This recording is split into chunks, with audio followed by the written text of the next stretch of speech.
I got Daniel Jones at 3, even though I do think he will be the comeback player of the year this year. Why are you willing to die on that cross? I'm booking it. I'm booking it right now. Comeback player of the year. Like, what's the difference? What's the difference between Daniel Jones and Lamar Jackson? Daniel Jones plays the same kind of game Lamar Jackson does. So and Lamar's I say that all the time. I say that all the time. I say he's as athletic as a lot of quarterbacks in the league. No one wants to talk about it. But I just Lamar's better at it. And you kill Lamar, and you're talking about Daniel Jones comeback player of the year. Yeah, Daniel Jones is like a dirty, like horrible rundown virgin. We gonna get off watered down. We gonna get off topic too much, but the worst Lamar you could think of is Daniel Jones, like the worst version. Okay, Justin Fields a pass though for having no O-line and wide receivers though, right? Why don't he get a pass? He ain't get a pass. He's on the bench behind Russell. No. He lost his job to a rookie. For 3 years, y'all gave him a pass in Chicago. So I'm not saying Justin Fields is better than Lamar Jackson, though. I didn't say, I didn't say that either. Okay. I'm saying we gave certain cats a pass. I'm on the same thing with Sam Darnold. We give cats a pass, and we don't even let this guy go. He went through the worst organization in football with the Jets when he got drafted. Then he goes to Carolina, the second worst organization in football, with he's gone through 6 OCs and 5 head coaches. And we give other cats passes, but not the guys that actually have a Shaun, you and I know, breaking down QBs. And I know you've been around Sam and you don't believe in him because of his demeanor. But talent-wise, this cat hasn't been able to show his raw, true talent yet. He's solid. What's surrounded around him. Like, he's solid. He's not spectacular, JB, but he's solid. Listen, I agree. It's the same way with Daniel Jones, though. But the difference to me between Daniel Jones and Justin Fields is Daniel Jones has always had the support of the Giants. Right. Justin Fields was drafted, and Andy Dalton was signed in the offseason and told he was going to start, to the point where he got in a press conference and said, "It's my time." Thank you. So he was always battling some foolishness. Then they changed coordinators on him. They didn't upgrade the roster until they got rid of him. Right. But look, if we're looking at chronological events, okay, let's look at this chronologically because we're wasting too much time. Because I don't know if we're gonna get through all this. We might have to do it. Probably not now. Too many teams, but we might have to speed it up. But here's the thing. Let's be real. He was bad year 1. Dable comes in and he actually improved tremendously, even though he threw like 13 touchdowns. He threw 15. He threw 15 touchdowns and got a contract. I agree with you. I wouldn't have paid him. I wouldn't have paid him either. But my point is, he definitely was better under a legitimate ass coordinator and head coach. One game went to the playoffs. Okay. Yes, they went to the playoffs last year. They go back downhill because of what was around him. Let's be honest. Look what happened. You got an injured Saquon. You got an injury. No tight end they get. We think he's going to be great. He doesn't even play. He's hurt again. Wideouts are horrific. They're worst O-line in football. And then we throw him under the bus. That's it.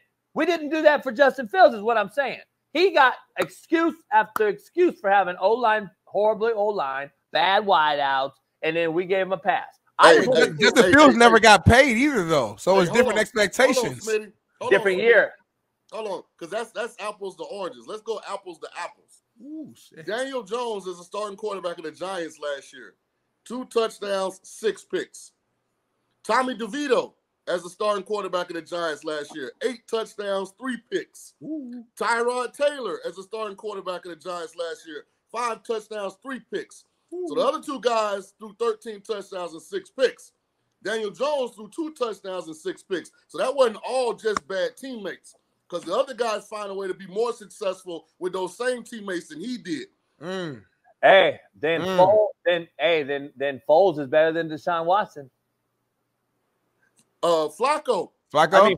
I mean Flacco. I said it. Hey, I yelled from the rafters, JB. Hey, but Shaun got no excuse. Deshaun been horrible. Hey, Shaun, you're making my point for me though that I argue every day on this show. I've been saying that you can win with these type of players in this league right now if you get better assets around you instead of paying these mid-ass starting QBs. The fact of the matter is I've been talking about the mediocrity of the quarterback position in this league being overpaid for 4 years.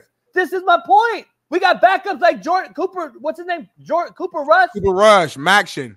5-1 as a starter. So, and I would argue he wouldn't have thrown a pick 6 in that Niner game they lost 10-9 or whatever. I would argue they win the game against the Niners. Context matters. I like Cooper Rush. I played against them in college. I strip sacked them and won the game against Central Michigan. But at the end of the day, the Cowboys defense was playing phenomenal in that stretch. You better stop it. And guys, I guess my angle is slightly different in that I think Joe Flacco can have success in the Cleveland offense, but ultimately when you get in the playoffs and you're outmanned against the Houston Texans team, he can't bridge that gap. Right. My thing is you got to hold the Deshaun Watsons of the world accountable and stop letting them walk in the building every day feel like they shit don't stink when they playing like pure D hot garbage. That's my point. And so if I'm coaching Deshaun every day, I'm pulling up, well, look, at Flacco made it work. Like, why did it take Flacco to make us figure out that we got a tight end that's box office?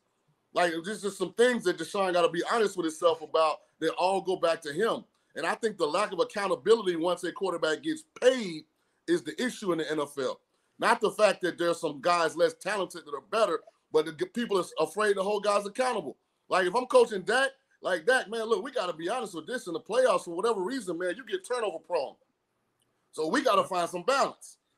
Because I agree with you, JB, for everything that went wrong in that game. If he don't throw that pick 6 right before the half, because Dallas had kind of stemmed the momentum a little bit that Green Bay had. If he don't throw that pick 6 before the half, I think, Dallas got a legit chance to win. That's a terrible, terrible decision and throw for a guy with his experience. Go back the year before in the San Francisco 49ers game. A guy in Dallas kind of had control of. Like, so if you're coaching Dak, you got to be, hey, Dak, what the fuck are we doing? Yeah. Like, come on, at the end of the day, man, look, we got on jerseys for a reason. Throw the ball to the guys with the same jersey we have on. If you don't like the look, guess what? Throw the ball away. An incomplete pass has never gotten anybody beat. Hey, let me ask you something real quick, and this is not a comparison. This is just facts, okay? Lamar Jackson won MVP last year, and his stats, just so we're clear, he was 67% completion. Mm-hmm. He played 16 games. He threw for 3,600 yards and 24 touchdowns with 7 picks. All right. And he ran for some too. All right, don't worry about that. We're talking about quarterback. Yeah, that counts. Nah. All right, we're just talking about passing right now. Daniel Jones in 22 had higher percentage. He had better quarterback rating. He had 3,300 yards on less completions and attempts, and he only threw 15 touchdowns to 5 picks versus 24-7. And that guy won the MVP. Daniel Jones getting shitted on. Just let that sit there out there. Let me resonate that. We're not going to end right there. Every season is its own entity. Last year was a down year across the entirety of quarterbacks, number one. Number two, even when you're comparing those 2 years, it's a 10-touchdown difference down there, 9-touchdown difference. That's a lot of damn touchdowns. No, it's not. And then you got to look at the win-loss record as well. The Ravens was the number one seed, the number one seed in the AFC. So stop it. Stop it. By the way, Daniel Jones had rushing touchdowns too, homie. 8 of them. And what are you talking about? Add Lamar in too then. Add Lamar in too then.